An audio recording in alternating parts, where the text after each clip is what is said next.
African leaders tell us on a daily basis that we have improved the education situation in our countries.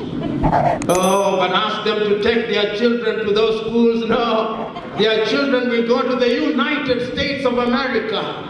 Their children will go to Australia. Their children will go to France. Their children will go to Portugal. So it is you and me who are God-forsaken who take our children to schools which are local.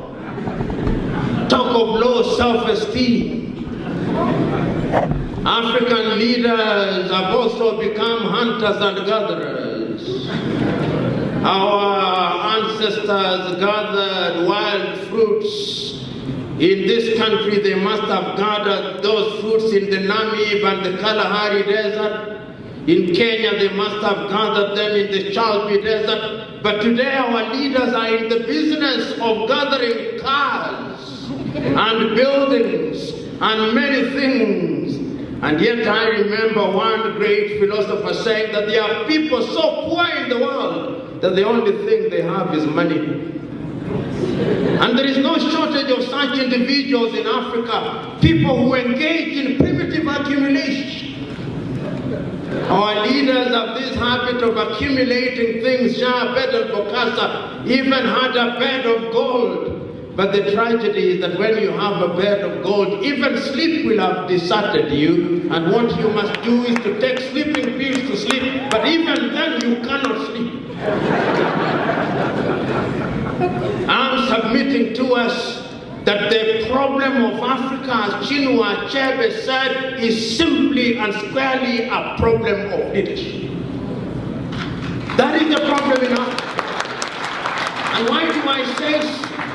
Experience has demonstrated without number that where the leadership is good and sound. Greg Mills, the great South African, advising Paul Kagame and writing after the event, says that the problem of Africa and the reason why Africans are poor is because their leaders have made that choice. He says that poverty is now optional. But the African leaders have made the choice that they are going to worship at the altar of the gods of poverty. And I'm submitting to us that experience has demonstrated that poverty can be dealt with. If you look at other civilizations, you remember at one time Turkey, which was then known as the Ottoman Empire, was called the sick man of Europe. When Atatürk came in Turkey, he became a dictator. And when he was asked, why have you become a dictator? He said, I've become a dictator that there may be no other dictator in Turkey, but that Turkey should rise up from the morass of poverty. And today, when you go to your supermarkets, you get things called Ramptons from Turkey. They even have Turkish schools in Africa. That is Turkey built and midwifed by Atatürk. Leadership is the solution. We are quick to point out Singapore. When Singapore was being forced out of their union with Malaysia, many an obituary was written about Singapore.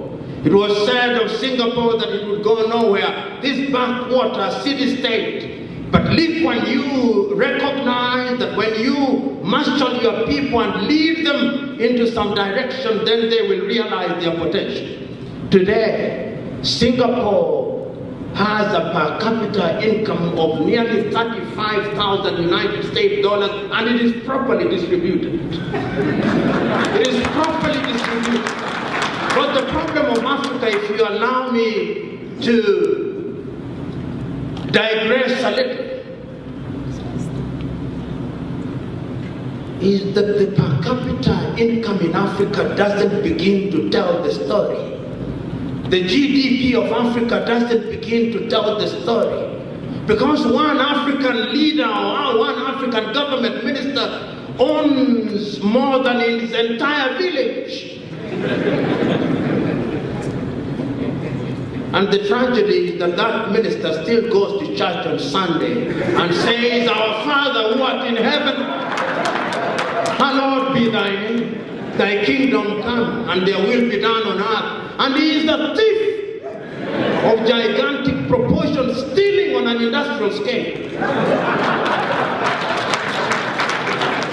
I'm submitting to us that the problem of Africa is one of leadership. We have seen in Dubai, in the middle of a desert, each one of us who is a middle class here will have gone to Dubai, or your dream is that you go to Dubai or Abu Dhabi or Doha in Qatar. When you are leaving Windhoek to go to Europe and other places, you will take Qatar Airline, Etihad Airline, or the Emirates. These little Arab countries that have emerged, why are they doing so well?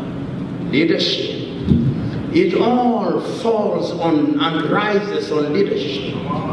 It all falls and rises on leadership. If you have bad leaders who are to you, you only attained independence the other day, and it doesn't come as instant coffee, but you can borrow from countries such as Denmark, countries such as Norway, countries such as Finland, countries such as Sweden, countries such as Singapore, so that by the time you are talking about your vision 2030, Namibia could actually have 80% employment. It is achievable. And with the discipline that I've seen here in Windhoek, where you obey traffic lights, where you have no garbage in your streets, it is achievable because discipline is part of the solution. You can achieve it. But Namibia is an exception to the rule. But that is not to say that the many things cannot happen. Many things can happen. I'm still talking about resources. Look at the Democratic Republic of Congo. Each one of us here has a mobile phone. And in each one of those mobile phones there is rare earth from the Democratic Republic of Congo. It is sad that in the rivers of Congo we can generate enough power to light the entire Africa. The Democratic Republic of Congo has cobalt and gold and everything. And yet the Democratic Republic of Congo could not hold their elections last year because they have no money to hold elections. Even Somalia, after 18 years of trouble, could hold an election. The Democratic Republic of Congo cannot hold an election.